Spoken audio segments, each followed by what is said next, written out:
In the blazing afternoon sun of July 15th, 2019, millions of tourists wandered through London's most famous landmarks, cameras clicking and voices chattering in dozens of languages. Among them walked Sarah Mitchell, a 34-year-old teacher from Ohio, completely unaware that in exactly 17 minutes, she would become the center of an international incident that would be replayed on news channels across the globe. What started as an innocent attempt to capture the perfect vacation photo would spiral into a diplomatic crisis, spark heated debates about tourist behavior, and forever change the protocol surrounding one of Britain's most sacred traditions. The events that unfolded that day would prove that sometimes the smallest actions can trigger the biggest consequences.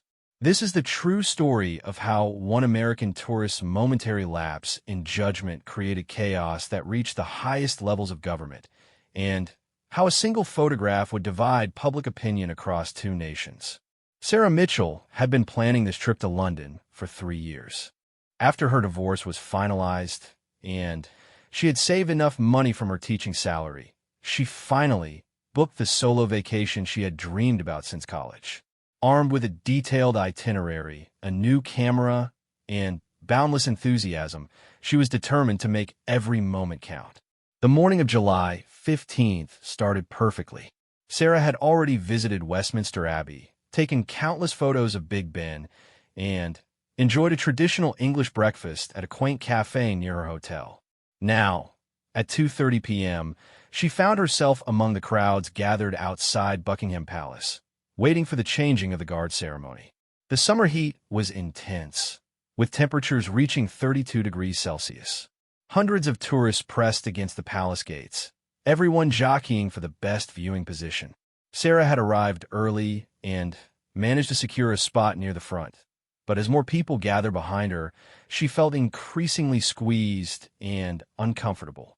The ceremony began with the familiar sound of military drums echoing across the courtyard. The old guard, dressed in their iconic red tunics and tall black bearskin hats, stood at perfect attention. The precision and pageantry were everything Sarah had imagined, and she began taking photos enthusiastically. 23-year-old guardsman James Crawford had been serving in the Coldstream Guards for 2 years. This was his 37th time performing the ceremony, and he took immense pride in maintaining the traditions that had been passed down for generations. Standing perfectly still in the sweltering heat, sweat dripping down his face beneath the heavy bearskin hat, he focused on his duty with unwavering discipline. As the new guard began their approach, the crowd grew more excited and pressed forward. Sarah found herself being pushed closer to the ceremonial area by the surge of people behind her.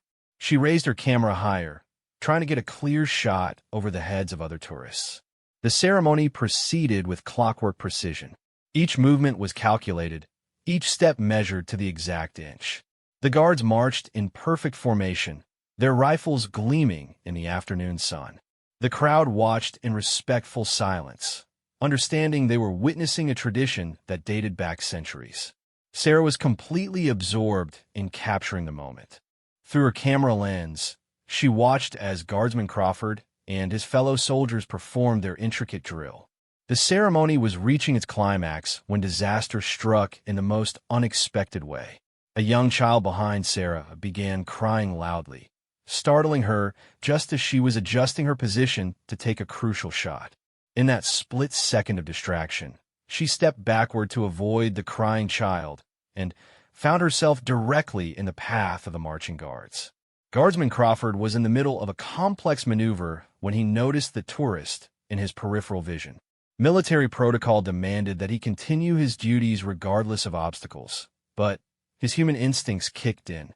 In a moment that would be analyzed frame by millions of viewers, he made a split-second decision that would change everything.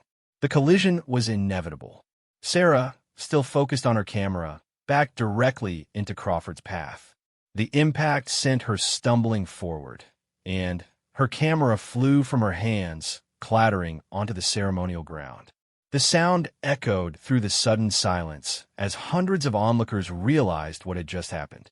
Crawford steadied himself and, following his training, continued with the ceremony as if nothing had occurred. But the damage was done. Sarah lay on the ground, her face flushed with embarrassment, her camera broken nearby. The crowd around her gasped and began murmuring in various languages. What happened next would be debated for months. Some witnesses claimed Sarah deliberately interfered with the ceremony for attention. Others insisted it was clearly an accident. But in the age of smartphones and social media, the truth would soon become irrelevant compared to the story that the internet would create. Within seconds, dozens of phones were recording the aftermath. Sarah struggled to get up, clearly shaken and confused. Palace security rushed toward the scene while the ceremony continued around them. The professionalism of the guards meant that the formal proceedings carried on, but everyone present knew they had witnessed something extraordinary.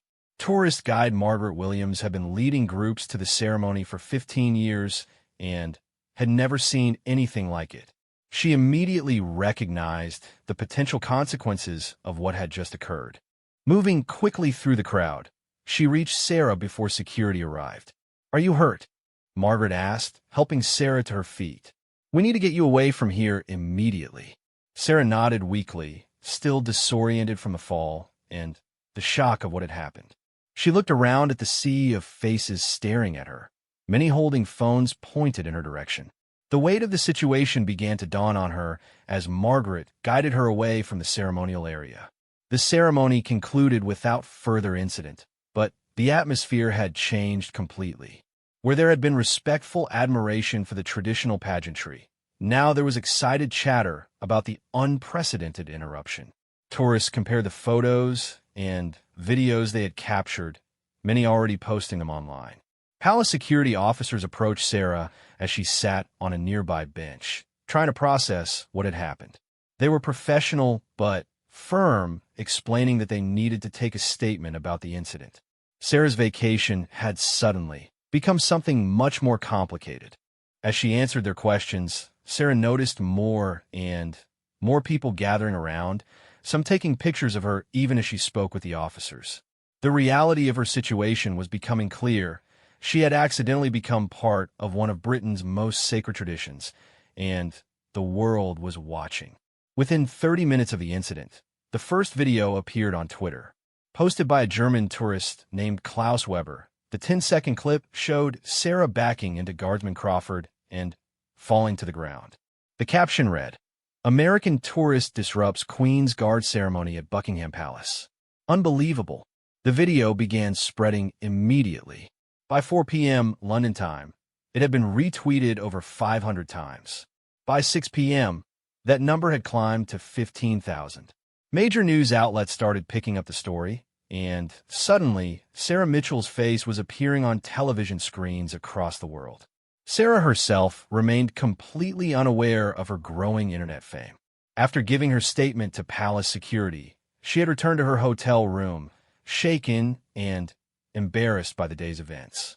She had planned to call her sister back home in Ohio to share the story, but exhaustion overtook her, and she fell asleep instead. Meanwhile, the digital storm was intensifying. The original video had spawned dozens of variations, each with different commentary and interpretations. Some posts painted Sarah as a typical, ugly American tourist with no respect for foreign customs. Others defended her as the victim of an unfortunate accident. British tabloid journalist Emma Richardson was monitoring social media feeds when the story crossed her desk. She immediately recognized its potential. "This has everything," she told her editor. "International incident, tradition, embarrassment, and it's all caught on video. We need to find this woman." The search for Sarah's identity began in earnest. Twitter users started analyzing the video frame by frame, looking for clues. Someone enhanced the audio and claimed they could hear her American accent. Another user zoomed in on her camera bag, identifying the brand and model. By Tuesday morning, less than 18 hours after the incident, 3 separate news organizations had identified Sarah through various means.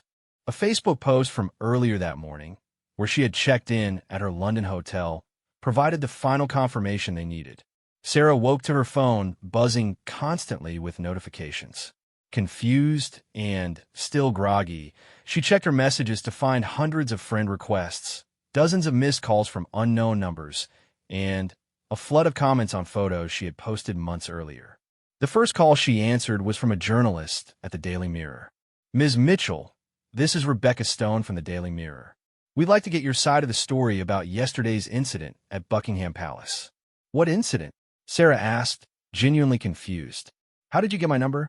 Rebecca explained about the viral video and the international attention it was receiving. Sarah's hands began shaking as she realized the scope of what was happening. She hung up and immediately called her sister in Ohio. "Jenny, something terrible has happened," she said when her sister answered. "I'm all over the internet." Jenny had already seen the video.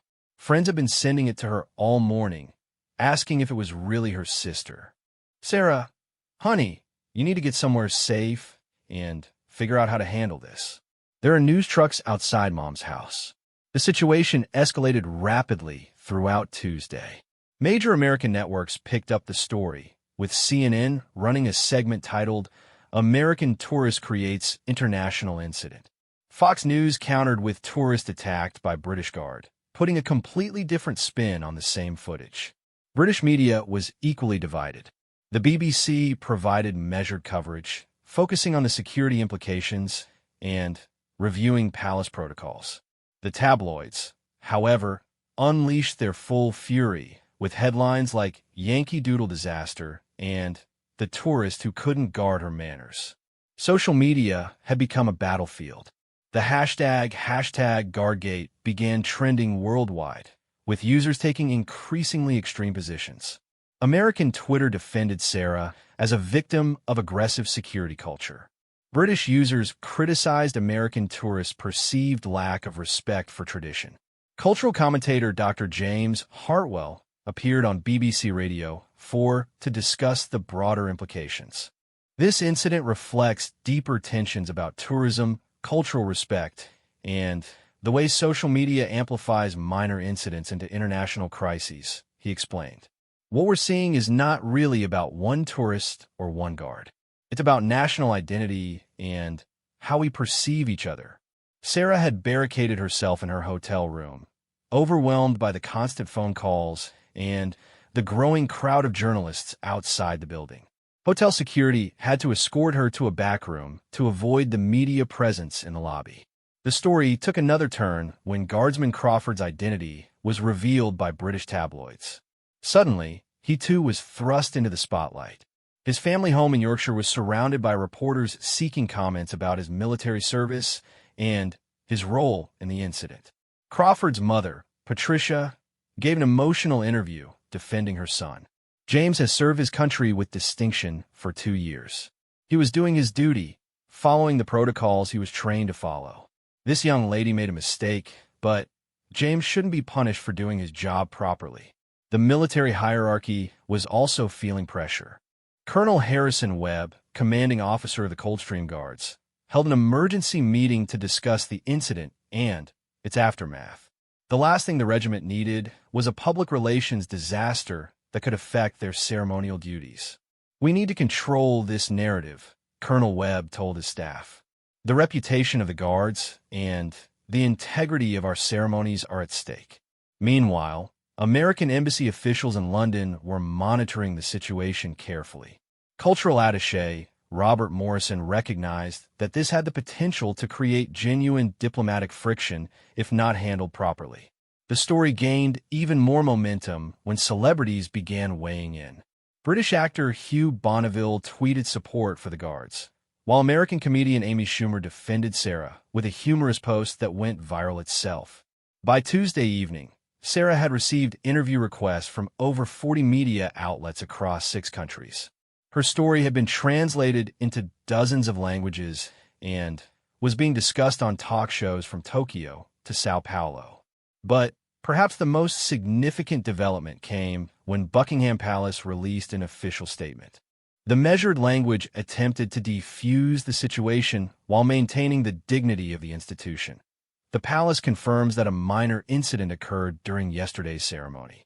No one was seriously injured, and normal protocols were followed. The palace does not comment on individual incidents involving members of the public. The statement did little to calm the storm.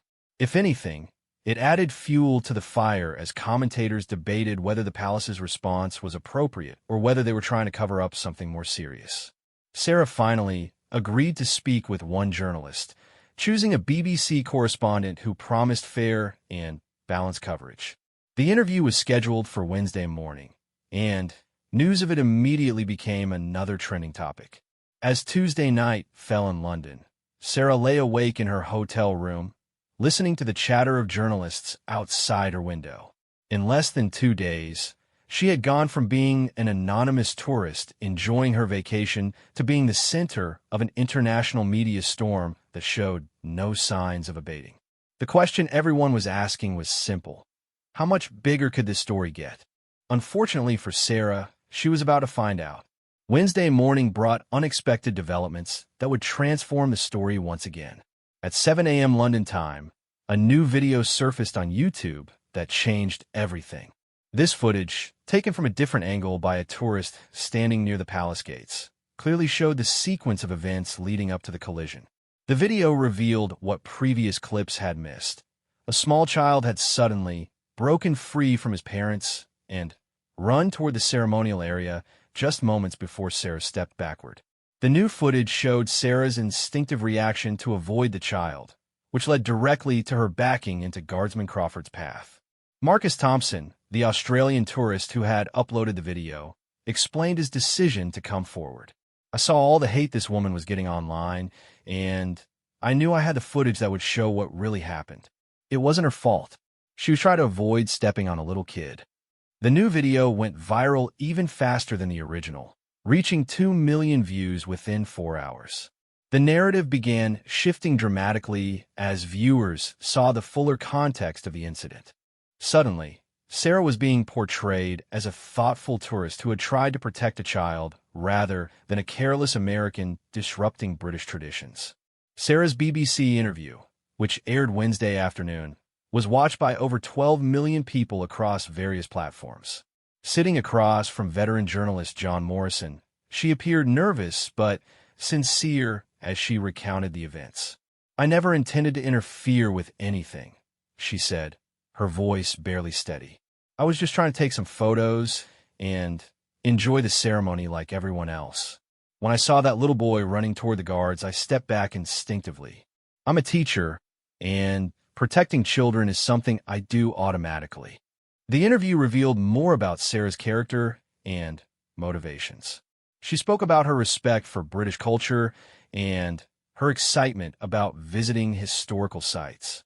She also expressed genuine remorse about the disruption, even though the new video had largely exonerated her.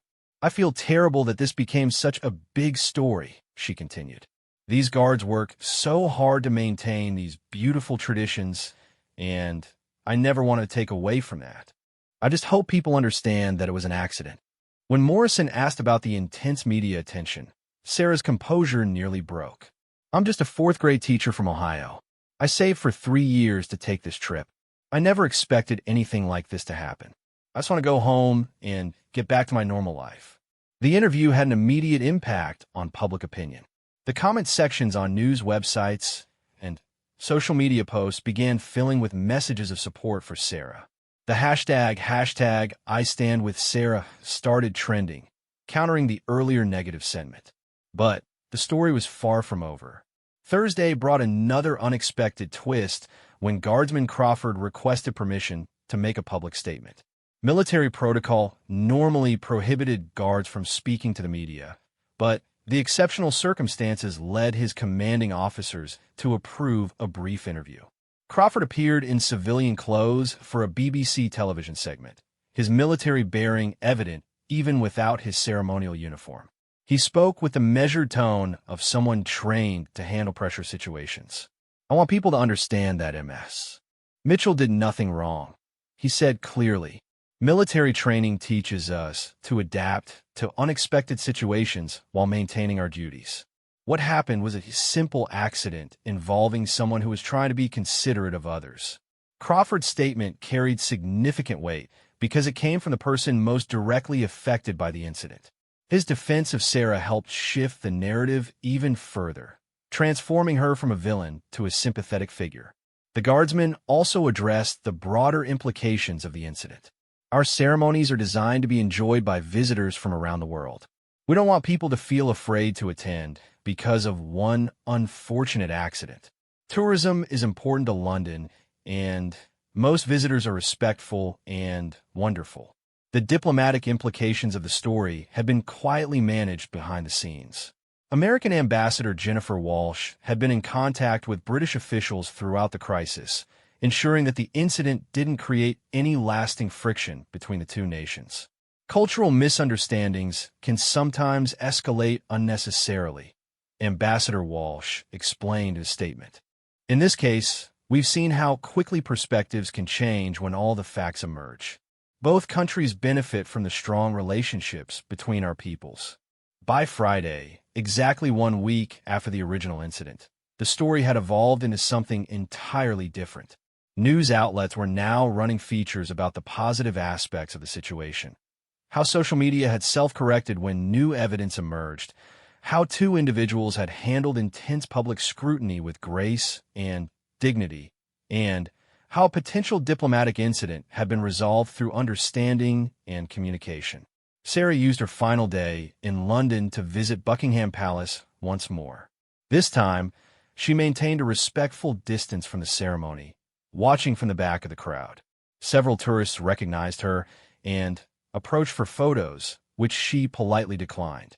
Margaret Williams, the tour guide who had helped her on the day of the incident, spotted her in the crowd and approached with a warm smile. "How are you holding up, dear?" she asked. "Better," Sarah replied.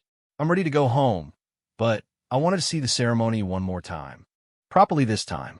As they watched the guards perform their traditional duties, Margaret reflected on the week's events. In 15 years of bringing people here, I've never seen anything bring so much attention to what these young men do. In an odd way, you've helped people around the world appreciate this tradition. The ceremony concluded without incident, and Sarah felt a sense of closure watching the guards march away in perfect formation. She had learned more about herself, about resilience, and about how quickly life could change than she had ever expected from a vacation.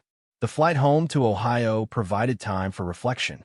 Sarah found herself reading news articles about the incident with a mixture of amazement and relief. The story that had consumed her life for a week was already fading from the headlines, replaced by newer controversies and fresher drama. Her return to Riverside Elementary School the following Monday was met with excitement from her fourth-grade students, who had followed their teacher's unexpected fame with great interest. "Miss Mitchell, were you really on TV?" asked 9-year-old Emma Rodriguez. "I was," Sarah replied with a smile. "But that's not why we're here.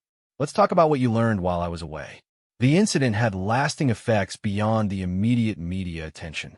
Buckingham Palace quietly implemented new crowd control measures during ceremonies, and security protocols were updated to better manage tourist interactions. The changes were subtle, but reflected lessons learned from the week's events. Guardsman Crawford continued his military service, earning commendation for his professional handling of both the original incident and the media attention that followed. His respectful defense of Sarah had enhanced rather than damaged his reputation within the military community. For Sarah, the experience had been transformative in unexpected ways. The international attention had been overwhelming and often frightening, but it had also shown her reserves of strength she hadn't known she possessed. She had handled intense scrutiny with dignity and had emerged with her integrity intact. 6 months later, Sarah received an unexpected package at her school. Inside was a photograph of the changing of the guard ceremony, professionally taken and beautifully framed. The accompanying note was brief but meaningful. "Ms. Mitchell, thank you for showing the world that accidents happen to good people trying to do the right thing. Your grace under pressure was an inspiration to many of us. With respect and best wishes, the Coldstream Guards." Sarah hung the photograph in her classroom, where it served as a daily reminder that even the most challenging experiences can lead to unexpected connections and growth.